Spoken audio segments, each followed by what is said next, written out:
जय हिंद। हम class 10th का बायोलॉजी पढ़ रहे हैं और आज हम जीव जनन कैसे करते हैं इस चैप्टर का एमसीक्यू करेंगे और क्वेश्चन आंसर जो महत्वपूर्ण क्वेश्चन है, इंपॉर्टेंट क्वेश्चन है, उसको करेंगे। एमसीक्यू और क्वेश्चन वगैरह जो है ये मॉडल पेपर से भी लिए गए हैं और मॉडल पेपर से 90% क्वेश्चन मैच करने के चांस होते हैं। तो इसलिए ये सब क्वेश्चन जो है बहुत ज़्यादा इंपॉर्टेंट है। ये सब आपके एग्जाम में लड़ने के चांस हैं 2024 के एग्जाम में हाई स्कूल के। तो देखिए क्वेश्चन क्या क्या है। क्वेश्चन पहला है कि निम्न कथन और कारण के लिए सही विकल्प चुनिए। कथन, पिता से प्राप्त क्रोमोसोम से बच्चे के लिंग का निर्धारण होता है। मतलब पिता के हिसाब से ये होता है कि जो बच्चा होगा वो क्या पैदा होगा, लड़का होगा या लड़की होगी। इसके बारे में पिता से पता चलता है ये सही है या गलत, तो इसके बारे में बताना है। इसका कारण दिया है कि मानव पुरुष में एक्स और वाई गुणसूत्र होता है, एक्स और वाई गुणसूत्र होता है, इसी के कारण ऐसा होता है।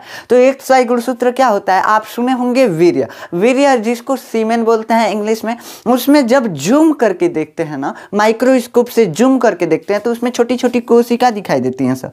उस कोशिका के अंदर क्या होता है, केंद्रक होता है बाबू। क्या होता है, केंद्रक होता है। ये मतलब ये जो कोशिका होती है ना, ये क्या रहता है, वीर्य जो होता है मेल में होता है। मेल यानी कि किस में होता है, नर में होता है, और अंडाणु जो होते हैं फीमेल में होते हैं। तो देखिए ये मेल का जो वीर्य होता है ये फीमेल के वेजाइना द्वारा उसके फीमेल के शरीर में एंटर करा दिया जाता है। और फीमेल के शरीर में क्या होते हैं, ये मतलब अंडाणु होते हैं, और अंडाणु से जाकर क्या मिल जाता है, स्पर्म है। ये सब हम अच्छे से पढ़ा चुके हैं। ये क्या होते हैं, ये युग्मक होते हैं। कोशिका देखिए, जब दो कोशिका मिलते हैं, एगो फीमेल का एगो मेल का, तब क्या होता है, तब जाके नया बच्चा का जन्म होता है। अब नया बच्चा का जन्म लेने के लिए ये इन दोनों कोशिकाओं का मिलना जरूरी होता है। मेल का स्पर्म कोशिका और फीमेल का क्या, अंडाणु जिसको एग बोलते हैं। तो एग का मिलना और स्पर्म का मिलना जरूरी होता है। तो ये जब मिलेंगे एक एक तो क्या होगा, बच्चा बनेगा। तो अब बताइए बच्चा बनेगा तो उसमें क्या होता है, उसमें कैसे पता चलेगा कि बच्चा लड़की बनेगा कि लड़का बनेगा, ये कैसे पता चलेगा। तो देखिए क्या होता है, इस फीमेल में क्रोमोसोम होते हैं। कितने क्रोमोसोम होते हैं, 23। ये क्रोमोसोम क्या होता है, कुछ है जानते हैं, केंद्रक देखेंगे ना, फीमेल की कोशिका है, कौन सा कोशिका है, अंडाणु। अब इसको फैला के देखेंगे अंडाणु में तो अंडाणु के केंद्रक मिलेगा। केंद्रक में जब देखेंगे, केंद्रक में झांक के देखेंगे ना, तो उसमें एक से एक टाइप का कुछ कुछ धागा जैसा दिखेगा। किस टाइप का, एक से एक टाइप का कुछ धागा जैसे दिखेगा। तो ये एक से एक टाइप का जो है ना, इसी को क्या बोलते हैं, इसी को बोलते हैं क्रोमोसोम। तो देखिए एक से एक टाइप का कितना मिलेगा, इसमें 23 मिलेगा। एक टाइप का हालांकि नहीं मिलता है, लेकिन आप समझने के लिए समझिए कि एक टाइप का कितना मिलेगा, 23 मिलेगा। ठीक, अब देखिए इसमें भी कितना मिलेगा, 23 मिलेगा। तो ये एक्स टाइप का जो है ना, इसी को बोलते हैं क्या, क्रोमोसोम। अब ये क्रोमोसोम जो है इसमें 23 मिलेगा, इसमें 23, लेकिन इसमें एक्स टाइप का 23 का 23 कितना रहेगा, एक्स टाइप का। इसमें क्या होता है, ये वो बदल जाता है, या तो एक्स टाइप का रहेगा नहीं तो वाई टाइप का। मान लीजिए कि इसमें एक्स टाइप का, तो इसमें कैसा रहेगा, दूसरा अगर स्पर्म लेंगे तो उसमें वाई टाइप का रह सकता है। ठीक, मतलब कोई भी एक इसमें से रहेगा। तो समझ सकते हैं ना, 22 को इसमें रहेगा, लेकिन एक्स वाई में से कोई एक 23 में रहेगा। 23 इसमें भी रहना चाहिए क्रोमोसोम, 23 इसमें भी। मतलब मेल के स्पर्म में, फीमेल के ओवम में कितना रहना चाहिए, 23 क्रोमोसोम। इसमें तो 23 समझ में आता है कि एक्स टाइप का 23 को होगा सब। लेकिन मेल में क्या होता है, एक्स टाइप का 22 को होता है, 22 को होता है। और एगो होने के लिए क्या होता है, या तो एक्स हो सकता है या तो वाई, मतलब चांस रहते हैं। अगर एक्स इसमें, देखिए इसमें जब एक्स रहेगा और एक्स वाला इससे मिलेगा तो क्या बनेगी, लड़की बनेगी। और जब वाई रहेगा तो वाई वाला अगर इससे मिलेगा तो क्या बनेगी, लड़का बनेगा। देखिए एक स्पर्म में या तो एक्स हो सकता है या तो वाई हो सकता है, कोई एक रहने के चांस हो सकते हैं। अगर जो रहेगा उसके ऊपर डिपेंड करता है कि लड़का होगा, संतति की लड़की होगी, बच्चा जो पैदा होगा वो लड़की होगी कि लड़का होगा। अगर इस स्पर्म में एक्स क्रोमोसोम है तो बच्ची पैदा होगी, और जब वाई क्रोमोसोम है तो बच्चा पैदा होगा, यानी लड़की पैदा होगी। समझ में आया। तो ऐसे हम बताते हैं कि क्या बच्चा पैदा होगा, इसके मिलने से ये पैदा होगा, इसके मिलने से ये पैदा होगा। इसके हिसाब से हम बताते हैं। तो देखिए इसमें कथन भी बोला है, जो वो भी यही बोला है कि पिता से प्राप्त क्रोमोसोम से बच्चे का लिंग निर्धारण होता है। मतलब बच्चे का लिंग निर्धारण का मतलब कि ये बच्चा लड़का होगा या लड़की, तो ये पिता से ही तो पता चल रहा है, पिता से ही तो हो रहा है। कहाँ से कि ये जो स्पर्म होता है मेल का ही होता है। स्पर्म जो कोशिका होती है, स्पर्म यानी शुक्राणु, ये किसका होता है? नर युग्मक होता है, यानी नर का कोशिका होता है। और ये ओवम जो होता है मादा का होता है। तो देखिए ना, इसी में तो चांस है एक्स और वाई का, इसमें तो हरदम एक्स वर्ष रहेगा। तो इसमें एक्स वाई है, तो जब एक्स वाली कोशिका इसमें रहेगी तो लड़की, जब वाई वाला एक्स वाला क्रोमोसोम जब इसमें रहेगा तो लड़की, और वाई वाला क्रोमोसोम जब रहेगा तो लड़का पैदा होगा। समझ में आया?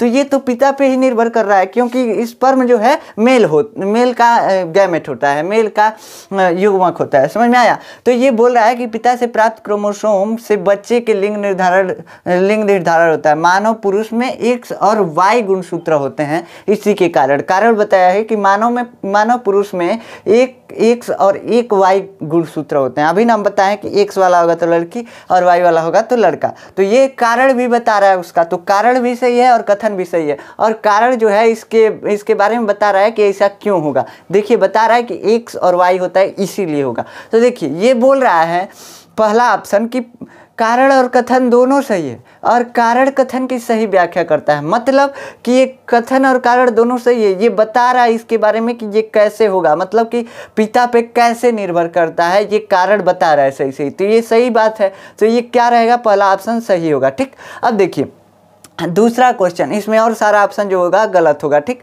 अब देखिए दूसरा क्वेश्चन बोल रहा है निम्न में से ABC का सही क्रम क्या है? सही क्रम देखिए आपके स्क्रीन पे एक इमेज आ रहा होगा, उस इमेज में किसी बीज के जमने की स्थिति दिखाई जा रही है, मतलब कि कोई बीज जम रहा है। तो देखिए पहले देखिए क्या होता है, अगर आप चना वना देखे होंगे चाहे मटर वटर, तो उसको जब गाँव में क्या होता है, गाँव में होता है चकरी होता है, उसे दाल दरा जाता है, मतलब दाल बनाया जाता है मटर का चना का। तो जब बनाया जाता है तो उसमें मटर को जब दो भागों में तोड़ते हैं तब दाल बनता है। तो एक मटर में कितने दाल होते हैं बाबू? 2 दाल होते हैं। एगो चना में कितना दाल बाबू? 2 दाल। रहर में कितना दाल? 2 दाल। एगो रहर में 2 दाल। समझ में आया? तो 2 दलिया को क्या बोलते हैं? 2 दलिया को बोलते हैं बीज पत्र। क्या बोलते हैं? बीज पत्र। देखिए दलिया को हम क्या बोलते हैं? दलिया को क्या बोलते हैं? बीज पत्र। बायोलॉजी के भाषा में, जीव विज्ञान के भाषा में क्या बोलते हैं? बीज पत्र। समझ में आया? तो इस दलिया को क्या बोलती है? बीज पत्र। अब हम रोपते हैं चना होना, तो खड़े थोड़ी फोड़ के थोड़ी ना रोपते हैं, खड़े रोप देते हैं। तो खड़े जब रोप देते हैं तो उसमें से 2 निकलता है, एगो नीचे और एगो ऊपर। किस लिए? उसमें से जब चना फूटता है तो एगो नीचे निकलता है, एगो ऊपर। कहाँ लिए? एगो नीचे जाएगा जड़ बनाएगा और एगो ऊपर जाएगा पलई बनाएगा, मतलब कि पौधा बनाएगा, एगो जड़ बनाएगा। तो देखिए क्या होता है, ये मान लीजिए कि ये चना है, यहाँ से निकला, एक नीचे गया, एगो गया ऊपर। तो देखिए जैसे ऊपर जाता है ये क्या बनाएगा? ऊपर का भाग बनाएगा, तना वना पत्ती उत्ती बनाएगा चने का। तो ये क्या होगा? इसको बोलते हैं हम प्रांकुर। और इस जरिया को क्या बोलते हैं? मूल अंकुर। मूल मतलब क्या होता है? जड़। और देखिए अंकुरित हुआ है, अंकुरित होना मतलब उगा है, निकला है, फूट गया है चना, फूटने से जड़ निकल गया, तो अंकुरित हो गया है, जड़ निकल गया, इसलिए क्या बोल रहे हैं? मूल अंकुर। देखिए क्या बोलते हैं, देहात में नौचा कुछ रहता है, कुछ नया नया निकला रहता है पौधा में ना, तो बोलते हैं नौचा। वैसे ही इसमें नया नया जड़ निकला है, तो बायोलॉजी उसको क्या बोलता है? बायोलॉजी बोलता है अंकुरित हुआ है। तो देखिए मूल मतलब जड़ होता है, और जड़ अंकुरित हुआ है, निकला है, तो इसको क्या बोल रहा है कि मूल अंकुर है, मूल अंकुर है। तो देखिए मूल यानी जड़ निकल गया और ऊपर जाएगा, तना बनेगा, पत्ती वगैरह बनेगा, तो इसको क्या बोलते हैं? मूल अंकुर, बीज पत्र और प्रांकुर। प्रांकुर ऊपर वाले को बोलते हैं, क्या बोलते हैं? प्रांकुर बोलते हैं, याद रखिएगा। मूल क्या बोलते हैं? मूल अंकुर, बीज पत्र, प्रांकुर। मूल अंकुर, बीज पत्र, प्रांकुर। तो अब देखिए क्रम कैसे बनाएंगे? नीचे से ऊपर की ओर जाते हुए क्रम बनाते हैं। कैसे? नीचे से ऊपर की ओर। तो देखिए क्या हुआ, पहले मूल अंकुर, दूसरा बीज पत्र, तीसरा प्रांकुर। क्या? पहले मूल अंकुर, फिर बीज पत्र, फिर प्रांकुर। तो देखिएगा इसमें कोई ऑप्शन दिख रहा है क्या? मूल अंकुर, बीज पत्र, प्रांकुर। हाँ यही है। देखिए मूल अंकुर, बीज पत्र, प्रांकुर, मूल अंकुर, बीज पत्र, प्रांकुर। इसमें क्या दिया है? इसमें बीज पत्र पहले दे दिया, गलती है। प्रांकुर पहले दे दिया, गलती है। प्रांकुर नहीं रहेगा पहले, प्रांकुर तो सबसे लास्ट में रहता है, अब बीज पत्र बीच में, तो कहाँ से गलती दे दिया है क्रम। अब लास्ट वाला सही है, देखिए मूल अंकुर, दूसरा में बीज पत्र, तीसरा में प्रांकुर, सही है ये। अब देखिए अलैंगिक जनन से प्राप्त संतति अत्यधिक समानता दर्शाती है। क्यों? अलैंगिक जनन पहले होता क्या है ये समझिए, लैंगिक और अलैंगिक जनन हम वैसे जहाँ पढ़ाए हैं वहाँ तो बताइए किए हैं। देखिए अलैंगिक जनन किसको बोलते हैं? जिसमें एक जनक भाग लेता है। अभी जनक का होता है जिससे कोई जीव जन्म लेता है उसको जनक बोलते हैं। जैसे आपके माता पिता को आपका जनक बोलेंगे, ठीक। कोई बिल्ली होगी उसके माता पिता को उसका जनक बोलेंगे। एक आम है, आम का पौधा है, जिस पौधे से जन्म लिया उसको क्या बोलेंगे? उसका जनक है वो पौधा। तो जनक किसको बोलते हैं? जो जन्म देता है उसी को क्या बोलते हैं? जनक बोलते हैं। समझ में आया? तो देखिए जब जिस जनन में एक जनक की आवश्यकता होती है उसको क्या बोलते हैं? उसी को बोलते हैं अलैंगिक जनन। और लैंगिक जनन किसको बोलते हैं? जिसमें दो जनकों की आवश्यकता होती है। इसका मतलब ये हम ऐसे मतलब सिंपल वे में बता रहे हैं। अगर डीपली जाया जाए तो देखिए जिस जनन में युग्मक का निर्माण होता है उसको लैंगिक जनन बोलते हैं, जिसमें युग्मक का निर्माण नहीं होता है उसको अलैंगिक जनन बोलते हैं। जैसे अभी स्पर्म और ओवम मिलाए हैं, मतलब मेल गैमेट, मेल का कोशिका स्पर्म, फीमेल का कोशिका क्या बनाया है? ओवम। तो मिलने से बना है क्या? बचवा। तो इसको क्या बोलेंगे? लैंगिक जनन। इसमें ये दोनों क्या है? युग्मक है, मेल का स्पर्म और फीमेल का ओवम क्या है? ये जो है गैमेट है यानी युग्मक है। अब देखिए अब ऊख बोते हैं, ईख जिसको बोलते हैं, तो ईख बोते हैं तो क्या होता है? ईख बोते हैं तो उसमें गैमेट वगैरह बनाते हैं, का सीधे काटते हैं नहीं ले जाकर रोप देते हैं। तो ये ईख में कुछ नहीं होता है। तो इसमें ये क्या है? अलैंगिक जनन है। काट के रोप दिए, अलैंगिक जनन हो गया। तो देखिए जब ये लैंगिक जनन से बच्चा पैदा होता है तो थोड़ा असमान रहता है। जैसे आप अपने माता पिता से कुछ अलग होंगे, नहीं तो हम पहचान ही नहीं पाएंगे कि आप हैं, कि खुद आपके माता पिता हैं, पहचान ही नहीं पाएंगे तो आपको हम कुछ बोल देंगे। तो ये इसलिए थोड़ा अलग होते हैं आप। मतलब लैंगिक जनन में बच्चे जो पैदा होते हैं थोड़ा अलग किस्म के होते हैं। अब अलैंगिक जनन जब होता है तो उसमें बच्चे जो पैदा होते हैं समान होते हैं। कैसे? देखिए ना, ऊख बोएंगे ईख तो क्या होगा? अगर लंबा वाला ईख बोएंगे तो लंबा होगा, मीठा बोएंगे मीठा होगा। जैसा बोते हैं वैसा ही ना होता है, अलगे हो जाता है, नहीं होता है। तो ये जो है अलैंगिक जनन है। इसमें देखिए ना एकदम समान फोटोकॉपी बना दे रहा है, और इसमें क्या है? थोड़ा अलग बना रहा है। तो ये जो जिसमें फोटोकॉपी हो जाता है उसको क्या बोलते हैं? अलैंगिक जनन। तो ये काहे होता है? काहे से? देखिए इसमें पहला ऑप्शन क्या दिया है? अलैंगिक जनन में केवल एक जनक ही भाग लेता है। सही बात है। देखिए क्या होगा? अगर दो जनक भाग लेंगे, दो जनक, दो माता पिता, मतलब माता पिता भाग लेंगे तो एक माता है और एक पिता है, तो दोनों अलग अलग जीव हैं। अभी दोनों का गुणवा बचवा में जाएगा तो आधा इसका गुण आधा इसका गुण मिक्सअप हो जाएगा, बस बचवा तीसरा गुण का बन जाएगा, अलगे हो जाएगा। तो जो बच्चा है उसका गुण अलग हो जाएगा। देखिए ना, दो गुण को मिला देंगे। अब काला नीला मार्कर है, इसी में लगे गोजने, हम देखिए ना है लगे गोजने तो क्या होगा? ये अलगे कलर बन जाएगा, अलगे कलर बन जाएगा। वैसे ही क्या होता है? माता का गुण और पिता का गुण। लैंगिक जनन में दो जनक भाग लेते हैं। अब बताइए, माता का गुण आधा मिला आधा पिता का, दोनों मिक्सअप हो गया, वो अलग हो गया। तो कैसे अलग होता है? मिक्सअप होने की वजह से।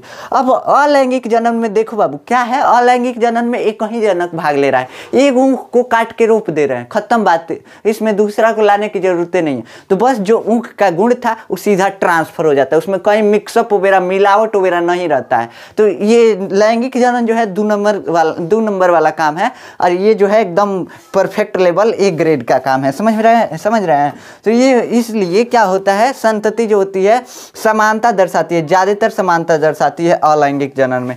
काहे से? क्यों बोते हैं तो एकदम समान होता है, ठीक। अब देखिए अलैंगिक जनन में युग्मकों की आवश्यकता नहीं होती। सही बात है, इसमें युग्मक नहीं बनते। अभी ना बताया कि इसमें क्या बन रहा था? लैंगिक जनन में स्पर्म और ओवम बन रहा था, इसमें कुछ नहीं बन रहा है, बस काट के रोप दीजिए, खत्म बात। और उसके बाद अलैंगिक जनन के बाद लैंगिक जनन के बाद होता है। देखिए अलैंगिक जनन जो होता है अगर हो गया तो लैंगिक जनन की कोई आवश्यकता नहीं है, तो ये गलत है। तो देखिए इसमें 2 ऑप्शन सही है। अभी ना कहिएगा कि इसमें 2 ऑप्शन काहे सही है। इन सारे क्वेश्चन में हो सकता है कि 2 ऑप्शन भी सही हो, एक ऑप्शन भी सही हो, तो ये ध्यान दीजिएगा, ठीक। अब देखिए मुकुलन से अलैंगिक जनन होता है। मुकुलन क्या होता है? जानते हैं मुकुलन क्या होता है? कुछ फोड़ा टाइप में निकल जाएगा, उसी से नया पौधा बन जाएगा। क्या होगा? कुछ फोड़ा टाइप में निकल जाएगा, उसी से नया पौधा बन जाएगा। नहीं समझ में आया? जैसे हाइड्रा होता है, हाइड्रा एक जीव होता है, समुद्री जीव, आप तो देखे होंगे नहीं, लेकिन समझिए कि मान लीजिए एगो पत्थलचूर का पौधा देखे हैं, पत्थलचूर, उसमें भी कभी कभी मतलब उसमें मुकुलन तो नहीं होता है, उसमें कायिक प्रवर्धन होता है, पत्तियां को तोड़ के फेंक देते हैं, जम जाता है। लेकिन वैसे ही किसी किसी जीव में ऐसा होता है, जैसे हाइड्रा हो गया, उसमें फूल जाएगा इतनी चुकी। अब फूल के क्या होता है, वो गिर जाता है फूला हुआ भाग। मान लीजिए फूका एगो हो गया, आपको काट दिए, नया बच्चा बन गया, काट दिए तो नीचे गिर के नया बच्चा बन गया, उसी क्या बोलते हैं मुकुलन या बर्डिंग। तो क्या बोल दिए, उसी को मुकुलन या बर्डिंग बोल दिया। अब ये मुकुलन या बर्डिंग किस में होता है, तो इसमें दिया अमीबा ना। अमीबा में जानते हैं क्या होता है, विखंडन, यानी दो भाग में अमीबा टूट जाता है। हम है ना, हमको दो भाग में बांट देंगे, दो आदमी बन गए, तो क्या हो गया, विखंडन हो गया। वैसे अमीबा एक जीव होता है, दो भाग में अपने आप को बांट लेता है और दो जीव बन जाता है। तो हम तो ऐसा कर नहीं सकते, अमीबा में होता है। अब देखिए अमीबा में विखंडन होता है, ईस्ट में बॉर्डिंग होता है। ईस्ट क्या होता है, पावरोटी वगैरह सब खाते हैं, सब पावरोटी किससे बनता है, ईस्ट से बनता है। ईस्ट उसमें मिलाया जाता है, वह फुलाता है पावरोटी को। तो ये ईस्ट जो होता है, इसमें जड़न जो होता है किसके द्वारा होता है, बडिंग के द्वारा, यानी मुकुलन के द्वारा। ठीक, तो ये होता है। अब प्लाज्मोडियम, प्लाज्मोडियम में बहुविखंडन के द्वारा होता है, मतलब बहुत सारे खंडों में विभाजित हो जाता है प्लाज्मोडियम। लिस्मानिया ये भी गलत है, इसमें भी नहीं होता है मुकुलन। ठीक, बस ईस्ट में मुकुलन होता है, समझ में आया, बस ईस्ट में मुकुलन होता है। अब देखिए पांचवा क्वेश्चन है, पराग कोश में होता है। पराग कोश में क्या होता है, देखिए ये पुष्प से पूछा है, फूल से। कौन हो, फूल लीजिएगा, गुड़हल का फूल, उसमें बीचवा में एगो निकला रहता है, डंटी, डंटी निकला रहता है। ये क्या होता है, एगो ऊपरा खूब बढ़िया गोल का होता है, गोल का होता है, और उसके बाद साइडवा क्या लगे रहते हैं, तंतु टाइप का, उसके ऊपरा भी हल्का हल्का गोल टाइप के रहते हैं। तो देखिए बड़का गोल का जो है, इसको क्या बोलते हैं, स्त्री वाला भाग है। ये जो बड़ा वाला गोला वाला है, ये डंटी, इसको मिला करके स्त्री वाला भाग बोल देते हैं, यानी स्त्री केसर। क्या बोल देते हैं, स्त्री केसर। और जो छोटकी छोटकी उसके ऊपर डंटियां लगी हुई हैं, सब एकदम रोए टाइप की, उसको क्या बोलते हैं, पुरुष वाला भाग, यानी कि पुरुष वाला भाग। फूल में भी पुरुष और स्त्री होता है, ये मत समझिएगा कि बस आदमी में होता है। तो देखिए ये पुरुष वाला भाग है, ये स्त्री वाला। तो स्त्री वाले भाग को क्या बोलते हैं, स्त्री केसर, और पुरुष वाले भाग को पुंग केसर। ये पुरुष वाला भाग है, ये सारा पुरुष वाला भाग है, तो पुरुष वाले भाग को पुंग केसर। तो देखिए बोल रहा है पराग कोश में होता है, पराग कोश जो, देखिए अब इसको हम बड़ा करके बना रहे हैं पुरुष वाले भाग को। ठीक, बड़ा करके पुरुष वाले भाग को और स्त्री वाले भाग को बना रहे हैं। तो देखिए ये हो गया स्त्री वाला भाग, देखिए हम बना रहे हैं स्त्री वाला भाग, ये हो गया लोटा टाइप का, सुराही टाइप का होता है। उसके बाद ये हो गया पुरुष वाला भाग, बड़ा करके बना दिए, समझ लीजिए। ठीक, तो ये देखिए ये बड़ा करके बनाए, तो ये हो गया स्त्री वाला भाग। इसमें क्या बनता है, स्त्री वाले में बनता है अंडाणु। क्या बनता है, अंडाणु। ठीक, अंडप जिसको बोलते हैं। अब पुरुष वाले भाग में ये होता है फिलामेंट, इसको बोलते हैं तंतु, धागा जैसे। और ऊपरा छोटका गोलका दिखता है ना रोलुआ में, छोटका गोलका, चार गोरिया से इतने रोआ टाइप के निकले रहते हैं सब, और उस रोआ पे छोटा छोटा गोल गोल दिखता है, गोल का क्या होता है, पराग कोश होता है। क्या होता है बाबू, पराग कोश होता है। और इसमें क्या मिलते हैं, पराग कण। जैसे आदमी में क्या बन रहा था बाबू, स्पर्म बन रहा था, स्पर्म कोशिका मिल रही थी, वैसे ही यहाँ पे पराग कण है। पराग कण क्या करेगा, स्पर्म का काम करेगा, यानी मेल गैमेट का काम कौन करेगा, पराग कण करेगा। तो ये पराग कण जा करके और मिल जाता है वर्तिकाग्र में, वर्तिकाग्र से निषेचन वगैरह हो जाता है, और फूल जो होता है बीज में बदल जाता है। ये हम बहुत अच्छे से समझाए हैं, आप जाकर वहां से देख सकते हैं। देखिए पराग कोश में होता है क्या, पराग कण। क्या होता है, पराग कण। अंडाशय में क्या होता है, अंडाशय में अंडप पाया जाता है, तो ये अंडप गलत है। अब देखिए पुष्प में नर और मादा युग्मकों को कौन बनाता है, पुष्प में नर युग्मक को अभी बताया कि पराग कोश में पराग कण बनता है, ये नर युग्मक है। अब देखिए लेकिन इसमें पुंकेसर दिया है, तो पुंकेसर हम किसको बोलते हैं, पुरुष वाले भाग को। तो बताइए ना, मादा युग्मक पुरुष वाला ही भाग बनाएगा, और नर युग्मक में पुरुष वाला भाग। देखिए ना, कह रहा है पुंकेसर, उसी का नाम बदल के दे दिया। अभी उन्होंने बताया है कि पुंकेसर किसको बोलते हैं, पुंकेसर पुरुष वाले भाग को बोलते हैं। अब पुरुष वाले भाग में एक छोटा सा भाग होता है जिसको क्या बोलते हैं, पराग कोश। तो देखिए पराग कोश पुंकेसर दोनों उसी का नाम दे दिया, तो ये गलत है।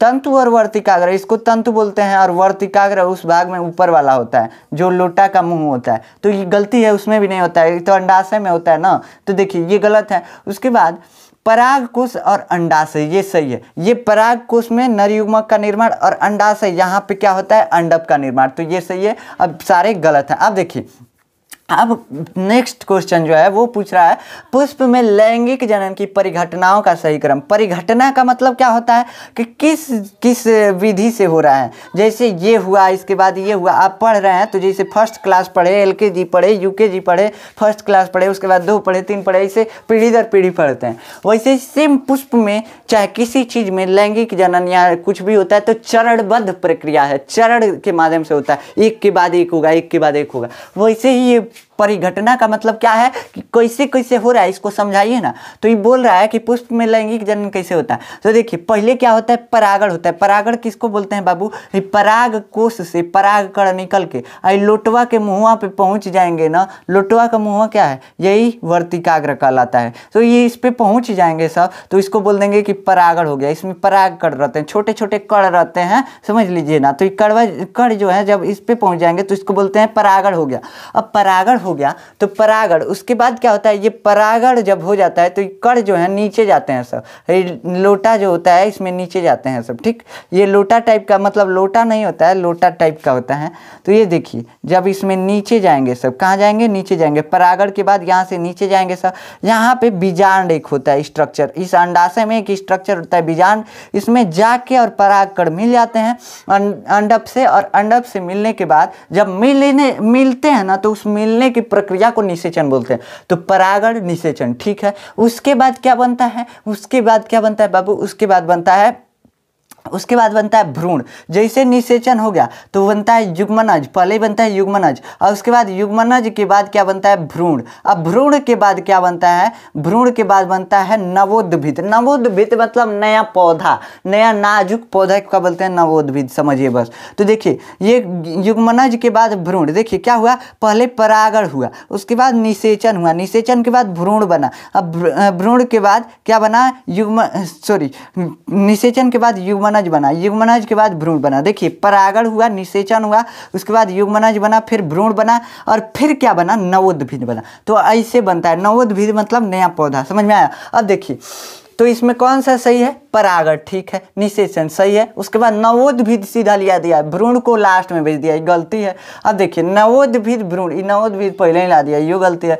परागण निषेचन भ्रूण नवोद्भिद, ये सही है, ये कोई नहीं गलत है, ठीक। तो समझ में आ गया, परागण निषेचन भ्रूण और नवोद्भिद ये क्रम सही है। ऐसे ऐसे होता है, पहले परागण होगा, फिर निषेचन होगा, उसके बाद भ्रूण बनेगा, फिर नवोद्भिद बनेगा, समझ में आ गया। अब देखिए एक स्पीसीज के जनकों और संततियों में गुणसूत्रों की संख्या नियत बनी रहती है। क्यों, मतलब देखिए अभी हम लैंगिक जनन कराए थे तो स्पर्म लिए थे, ओवम लिए थे। जब इन दोनों को मिलाए थे तब एक बच्चा पैदा हुआ था, यानी दोनों को मिलने से वो कोशिका बना। कैसे कि बच्चा भी कोशिका का ही ना होगा, तो इस कोशिका में जितने गुणसूत्र होते हैं उतने ही ये जो माता पिता हैं उनके कोशिका में होंगे। तो देखिए अर्धसूत्री विभाजन आपको यहाँ पे समझना पड़ेगा। अर्धसूत्री विभाजन हम वैसे समझा दिए हैं। अर्धसूत्री विभाजन क्या होता है, एक कोशिका दो कोशिका में बट जाती है। दो कोशिका में बटने से इसमें क्या होता है, किसी भी मनुष्य के शरीर में 46 गुणसूत्र होता है। और जब दो कोशिका में बटती है तो मान लीजिए मेल का बटा तो 2 स्पर्म बनेगा। 2 स्पर्म बनेगा तो इसमें 23 गो क्रोमोसोम और इसमें 23 गो क्रोमोसोम चला जाता है। तो इसी को बोलते हैं अर्धसूत्री विभाजन। अब इसका 1 स्पर्म मिलता है, और ऐसे ही फीमेल में विभाजन होता है कोशिका का, अर्धसूत्री विभाजन, तो उसका 1 कोशिका मिलता है। तो ये कोशिका दोनों मिलने से इसमें भी 23 गो था और इसमें भी 23 गो, तो कितना बन गया, 46। देखिए पहले कितना था, पुरुष में भी 46 था, स्त्री में भी 46, अब बच्चा पैदा हुआ उसमें भी 46। तो यही बोल रहा है कि जो क्रोमोसोम की संख्या होती है सबकी कोशिकाओं में समान होती है। क्यों, काहे से कि अर्धसूत्री विभाजन होता है। तो देखिए क्या बोला है, युग्मनज बनने के बाद गुणसूत्रों की संख्या 2 गुनी हो जाती है। गलती है भाई, 2 गुनी हो जाएगा, मतलब 46 दूना कर दीजिए। 46 दूना कितना हो जाएगा, 94। तो 94 गुणसूत्र बना था, कहा नहीं हुआ, तो ऐसे ही गलत है। गुणसूत्रों की संख्या 2 गुनी नहीं होती है। युग्मक बनने पर गुणसूत्रों की संख्या आधा रह जाती है। तो देखिए आधा सही में हो गई थी, युग्मक बनने के बाद इसमें 46 था, अब बना तो क्या हो गया, 23 हो गया, तो ये आधा रह जाता है, यानी ये ऑप्शन सही है। युग्मक बनने पर गुणसूत्रों की संख्या 2 गुनी हो जाती है। गलती है, कैसे कि अधिया आ जाती है, 2 गुना सीधा कह रहा है, ये भी गलती है। अब देखिए लैंगिक जनन से उत्पन्न संतति में अत्यधिक भिन्नता पाई जाती है। क्यों, अभी हम बताए हैं कि लैंगिक जनन में माता और पिता दोनों के गुण जाते जाते हैं, इसीलिए क्या होता है, बचवा जो होता है तीसरे गुण का हो जाता है, मिक्सअप गुण का, डुप्लीकेट हो जाता है। समझ में आया, डुप्लीकेट कर सकते हैं, दोनों गुण का डुप्लीकेट हो गया, तो वही होता है बचवा। तो कह लिए होता है लैंगिक जनन अत्यधिक समय तक चलता है, इसलिए नहीं, गलत है, इससे कोई मतलब है। अनुवांशिक पदार्थ दो जनकों से आता है। अनुवांशिक पदार्थ का मतलब, अनुवांशिक पदार्थ होता क्या है, जो गुणों को अपने अंदर रखे रहता है ना, उसको क्या बोलते हैं, अनुवांशिक पदार्थ। तो उस अनुवांशिक पदार्थ का दो आदमी से आना, मतलब समझिए गुण का, अनुवांशिक पदार्थ को सीधा क्या बोल रहा है, गुण, ठीक, गुण को क्या बोल रहा है, अनुवांशिक पदार्थ। तो दोनों गुण आके मिल गए बच्चों में, तो दोनों गुण के मिलने से क्या हुआ, बच्चा जो है थोड़ा अलग पैदा होता है। तो इसीलिए तो ये क्या है, सही है ऑप्शन ए बी, दोनों ऑप्शन गलत है। कैसे कि ये गलत है, इनमें से कोई नहीं, ये भी गलत है। पुरुष में वृषण कोष में होता है, क्यों, काहे लिए वृषण कोष में होता है, मतलब टेस्टिस जो होता है काहे लिए बाहर शरीर के होता है, वृषण कोष में। वृषण कोष जहाँ टेस्टिस होता है उसी को बोलते हैं, काहे लिए शरीर के बाहर होता है। तो पहले स्पर्म बनने में सहायता मिलती है, कैसे कि स्पर्म बनने का एगो नखरा होता है। क्या नखरा होता है कि शरीर के टेम्परेचर से 1-2 डिग्री कम टेम्परेचर रहना चाहिए, 2-3 डिग्री कम, मतलब लगभग 34-35 डिग्री रहना चाहिए, 28 से 34-35 डिग्री के बीच रहता है। तो अब बताइए, हमारे शरीर का टेम्परेचर है 37, इसको चाहिए 35, चाहे चाहिए 28 से 35 के बीच, हम कहाँ से देंगे। तो इसलिए इसको शरीर से बाहरी भगवान बना दिया कि तुमको टेम्परेचर अलगे चाहिए तो तू बाहरी रह, तो बाहर बना दिया। उसके बाद उसमें टेम्परेचर भी मेंटेन हो जाता है, जिससे क्या होगा, शुक्राणु निर्माण में मदद मिलेगा। काहे, कैसे कि उतने ही टेम्परेचर में शुक्राणु बनता है, नहीं तो नहीं बनेगा। अब शुक्राणु बन गया, कहे लिए, कहे से कि शरीर से बाहर हो गया, तो टेम्परेचर अपना अपना रखो और शरीर अपना अपना टेम्परेचर रखेगा, कोई फर्क नहीं पड़ता है। तो देखिए, शुक्राणु बनने में सहायता मिलता है, मैथुन में भी सहायता इससे मिलता है। मैथुन मतलब सेक्सुअल रिलेशन, तो सेक्सुअल रिलेशन में भी इससे सहायता मिलता है। युग्मकों के आसानी से स्थानांतरण मतलब एक जगह से दूसरे जगह जाने में, युग्मक जो है मेल के टेस्टिस से निकलकर और फीमेल के वेजाइना में जाने में इसके आसानी होता है वृषण कोष में होने से, ठीक, मतलब नज़दीक पड़ता है ज़्यादातर, तो इसलिए, ठीक। तो ये इन सभी के लिए ये सही रहेगा, कहाँ से कि इन सभी के लिए ये सही रहता है, ये सहायक रहता है। अब चलिए, अब आगे क्वेश्चन देखते हैं। क्या आगे का क्वेश्चन ये कहता है कि द्विगुणन की क्षमता होती है। द्विगुणन क्या होता है, देखिए बायोलॉजी में जब भी द्विगुणन बोलेगा ना, तो मान लीजिएगा कुछ विभाजित हो रहा है, कुछ दो भाग में बट रहा है, ठीक। द्विगुणन मतलब दो भाग में बटना, किसी चीज को, मार्कर को काट के दो भाग में बांट दी, क्या हो गया, द्विगुणन हो गया। तो दो भाग में बंटने को क्या बोलते हैं, द्विगुणन, बायोलॉजी में बोलते हैं। तो बोल रहा है द्विगुणन की क्षमता किसमें होती है। तो देखिए, हम बताए हैं अभी आपको कि क्या होता है, ये जो मतलब ये स्पर्म जो होता है, इसमें 23 को क्या होता है, क्रोमोसोम होता है। ये क्रोमोसोम एक्स टाइप का होता है। और जब एक्स टाइप के क्रोमोसोम को हम क्या करते हैं, एक्स टाइप के क्रोमोसोम को हम नकोट के खींचते हैं ना, तो इसमें धागे जैसा स्ट्रक्चर मिलता है। इस धागे जैसे स्ट्रक्चर को जब और फैलाते हैं तो डीएनए जैसा स्ट्रक्चर, इसे घुमावदार सीढ़ीदार स्ट्रक्चर मिलता है। इसको क्या बोलते हैं, DNA, deoxy ribo nucleic acid, मतलब कि डाईऑक्सी वो न्यूक्लिक अम्ल बोलते हैं डीएनए को, ठीक। अब देखिए, इस डीएनए को ही ये डीएनए जो होता है यही रेप्लिकेट करता है। रेप्लिकेट मतलब कॉपी बनाता है या विभाजित होता है। तो समझिए, ये क्या बोल रहा है, द्विगुणन की क्षमता यानी विभाजन की क्षमता। तो देखिए, पहले स्पर्म किससे बना था, मेल कोशिका से। अब मेल कोशिका में पहले कितना था, 46, तो एगो दो कोशिका बना, तो एगो 23, एगो वाला 23 वाला होगा किधर, मतलब होगा। अब देखिए, ये 23 वाले को समझिए, तो इसमें 23 46। अब देखिए, एक एक्स में 2 क्रोमोसोम होते हैं, 2 क्रोमोसोम एक एक्स में, ठीक। एक एक्स में 2 क्रोमोसोम, यानी कितने हुए, इसमें 23 गो एक्स होंगे। पहले वाले कोशिका में 23 गो एक्स होंगे, और 23 गो एक्स को किस में बांटना है, 23 को मतलब इसमें देना है। अब बताइए, 22 को दे देंगे, 22 को दे देंगे। समझ में आ गया कि 22 कितना हो गया, 22 44 हो गया, ठीक। अब बचा कितना, बचा 2 थे, तो 23 मतलब देखिए, इसमें 23 कितना था, 23 एक्स था, 23 गो एक्स था। अब क्या किए, बांट दिए कितना, एक्स कौ को बांटना है, इसमें बांटना है कितना, इसमें बांटना है 23 का आधा। 23 का आधा कितना होगा बाबू, कितना होगा, 11 होगा लगभग। 11 इसमें दे देंगे, देंगे, लेकिन बचेगा कितना? कहाँ से कि 11 जब दे देंगे तो 22 गो तो हो जाएगा। कहाँ से कि एगो एक्स में 2 गो क्रोमोसोम है, तो 11 गो जब इसमें दे दिए तो 22 गो क्रोमोसोम हो गया। लेकिन एगो अब बचा, एगो को दोनों में बांटना है। तो एगो को दोनों में बांटने के लिए क्या करेंगे, यही डीएनए बट जाता है। एगो को 2 गो में बांटने के लिए ये डीएनए बट जाता है। मतलब कि डीएनए का रेप्लिकेशन होता है। द्विगुणन की क्षमता किसमें होती है पूछेगा, तो ये डीएनए विभाजित होता है। क्रोमोसोम विभाजित होता है ना, तो क्रोमोसोम क्या होता है, डीएनए से बना होता है। और डीएनए जो होता है, डीएनए को कह सकते हैं कि विभाजित हो जाए। जब क्रोमोसोम विभाजित होकर 2 कोशिका में जाता है बाबू, तो क्रोमोसोम जो होता है डीएनए से ही बना होता है, तो वो भी तो विभाजित होगा, तभी तो क्रोमोसोम विभाजित होगा। अब मान लीजिए आपके हाथ को तोड़ दिए, कहे आपका शरीर टूट गया, तो आपका हथवे न टूटा, यही ना कहेंगे। अच्छा शरीर कहेंगे तो ऊपर लेवल पे कहेंगे, तो ऊपर लेवल पे कहेंगे कि आपका शरीर टूट गया, और नहीं तो कहेंगे एकदम अच्छे से बताएंगे, कहेंगे हाथ टूट गया। तो वैसे ही मान लीजिए कि ये क्या हुआ, ये डीएनए है, डीएनए से क्रोमोसोम बना है, तो क्रोमोसोम विभाजित हुआ।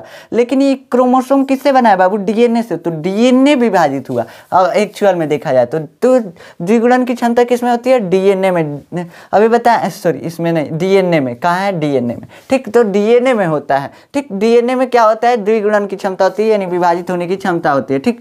अब देखिए द्विगुणन मतलब असल मायने में द्विगुणन का मतलब विभाजित होना नहीं होता है, बस समझने के लिए हम द्विगुणन का मतलब विभाजित होना बताए हैं, समझ में आया। तो असल मायने में इसको मत मान लीजिएगा कि द्विगुणन मतलब विभाजित होना होता है, समझ में आया। अब देखिए पत्तियों द्वारा कायिक प्रवर्धन होता है। कायिक प्रवर्धन क्या होता है, काया से यानी शरीर से जब कोई जीव उत्पन्न हो जाता है, शरीर के काटे हुए भाग से चाहे किसी चीज से, तो उसी को बोलते हैं कायिक प्रवर्धन। क्या बोलते हैं, कायिक प्रवर्धन। तो देखिए पत्तियों द्वारा कायिक प्रवर्धन मतलब पत्ती टूट के गिर गया तो उस नया पौधा बना लेगा। ऐसा किस पौधे में होता है, देखिए पहला दिया है दूब घास। दूब घास जिसको लोग देहात में खोइछा उइछा में डालते हैं लोग, तो दूब घास में होता है क्या, दूब को काट के अगर फेंक देंगे तो जम जाता है, नहीं होता है इसे, मतलब उसके पत्ती से नया दूब नहीं उगता है। आलू में आलू का पत्ती फेंक देते हैं तो नया आलू का पौधा जम जाता है, नहीं होता है ऐसा। तो ऐसा मतलब नहीं होता। ब्रायोफिल्म में ये सही है, ब्रायोफिल्म का है। देखिए ब्रायोफिल्म किसको बोलते हैं, पत्थल चूर एक पौधा होता है जिससे पथरी का इलाज भी किया जाता है। पत्थल चूर या पत्थल चट्टा कई नाम से उसको जाना जाता है। तो ये जो होता है इसी को बोलते हैं ब्रायोफिल्म। ब्रायोफिल्म की पत्तियों को जब हम ऐसे नाली वाली में फेंक देंगे, कहीं फेंक देंगे ना, उसके हर जोड़वे से, जैसे देखिए उसका पत्ती ऐसे टेढ़ मेढ़ रहता है, हर जहाँ पे मुड़ा रहेगा वहाँ से वो पौधा निकल जाता है, जहाँ जहाँ से मुड़ा रहता है वहाँ से पौधा निकल जाता है, ठीक। तो ये मतलब किस में होता है, ब्रायोफिल्म में होता है। अब ब्रायोफिल्म में ये इसका ऑप्शन सही होगा। स्त्री में आवर्त चक्र पूरा होता है। आवर्त चक्र का मतलब पीरियड, तो हम बताए थे आपको 28 दिन का होता है पीरियड, मतलब 14 दिन में अंडा जो होता है तैयार होता है, और 14 दिन में एक अंडाशय का तैयार होता है, 14 दिन में एक अंडाशय का, ठीक।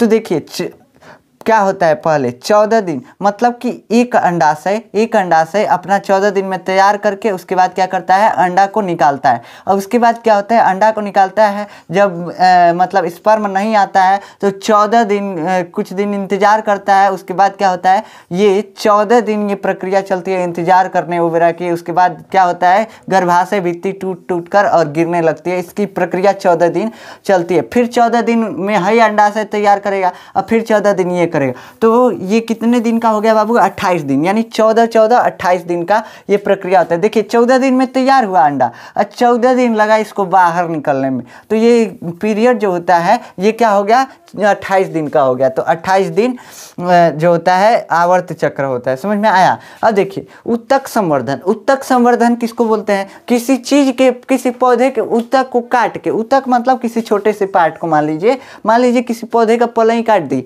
उसको एगो बीकर में रखेंगे, कुछ उसमें बिलियन बनाएंगे और उसी को पौधा बना देंगे जिस पौधा से निकाले, तो उसी को क्या बोलते हैं, उत्तक संवर्धन। मतलब किसी पौधे के पलई को काट करके या किसी चीज को काट करके क्या करते हैं, उसको किसी बिलियन में, बिलियन समझते हैं ना, किसी चीज का घोल में डुबो करके और नया पौधा उसी से बन जाता है साइंटिफिकली, तो उसको क्या बोलते हैं, उत्तक संवर्धन। अभी उत्तक संवर्धन जो होता है ये पूछ रहा है कि लैंगिक जनन है कि अलैंगिक। तो देखिए ना, इसमें 2 संतति भाग लिए हैं, नहीं लिए हैं बाबू। देखिए बस एक पौधों को पलैया काट के ला के अब बीकर में डुबो दिए, हो गया, तो अलैंगिक जनन है। क्या है, अलैंगिक जनन है। आपका यहाँ पे इस चैप्टर का MCQ खत्म होता है। ये चैप्टर थोड़ा लंबा है तो इसलिए हम इसमें इंपॉर्टेंट क्वेश्चन नहीं कर सकते हैं, इसके लिए सॉरी। अब नेक्स्ट लेक्चर में हम इस चैप्टर का इंपॉर्टेंट क्वेश्चन करेंगे। मिलते हैं नेक्स्ट लेक्चर में, तब तक के लिए जय हिंद।